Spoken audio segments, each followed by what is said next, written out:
Most people wait until they've made it to act like they belong. But here's the truth. The people who actually make it, they think like they're already there. Before the applause, before the money, before the proof. They walk into the room like the future version of themselves. Not with ego, but with alignment. In this video, you're gonna learn how to train your mind to think like the version of you that already made it, and why doing that will change how fast you get there.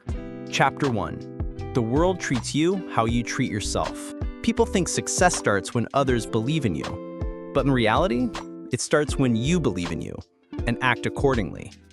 If you walk around constantly second-guessing, apologizing, hesitating, don't be surprised when people treat you like someone's still figuring it out.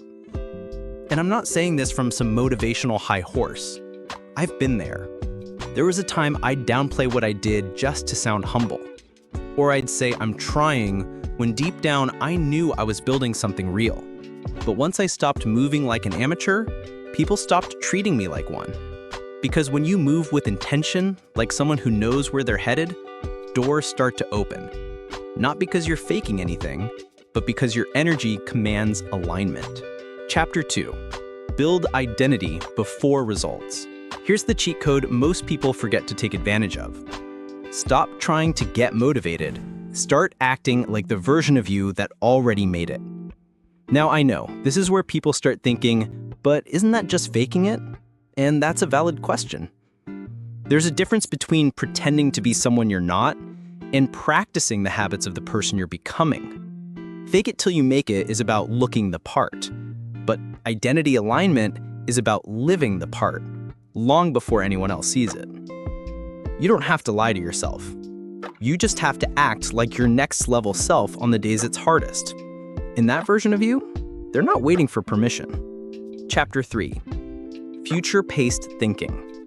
Winners live in the present, but they think from the future. When they make decisions, they ask, what would my higher self do? What's the move that puts me 3 steps ahead, not just 1? How does the version of me that already made it handle this? For example, let's say you're offered a weekend trip with friends, but you also promised yourself you'd finish a side project that could double your income. The current you might think, it's just 1 weekend, I can push the work back. But the future you, the one who's already made it, sees that trip differently. They know it'll cost them time, focus, and momentum. So they make the decision that lines up with their long-term vision, even if it's not the fun choice right now. That kind of thinking removes emotion from the process. It's not about feeling like doing it. It's about becoming someone who does it regardless. That's how you separate yourself. Because most people are moving based on emotion, you'll be moving based on identity. Chapter 4. Think like it, then become it. You'll never outperform your own self-image. So if you keep seeing yourself as almost there, you'll keep living like you're almost ready. But when you start thinking like you've already made it, when you start answering like a boss, walking like a builder, creating like a CEO, you stop chasing approval and start building momentum.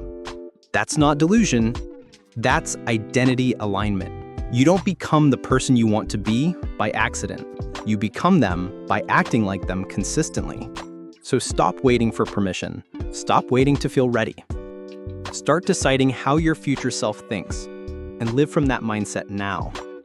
Drop a comment.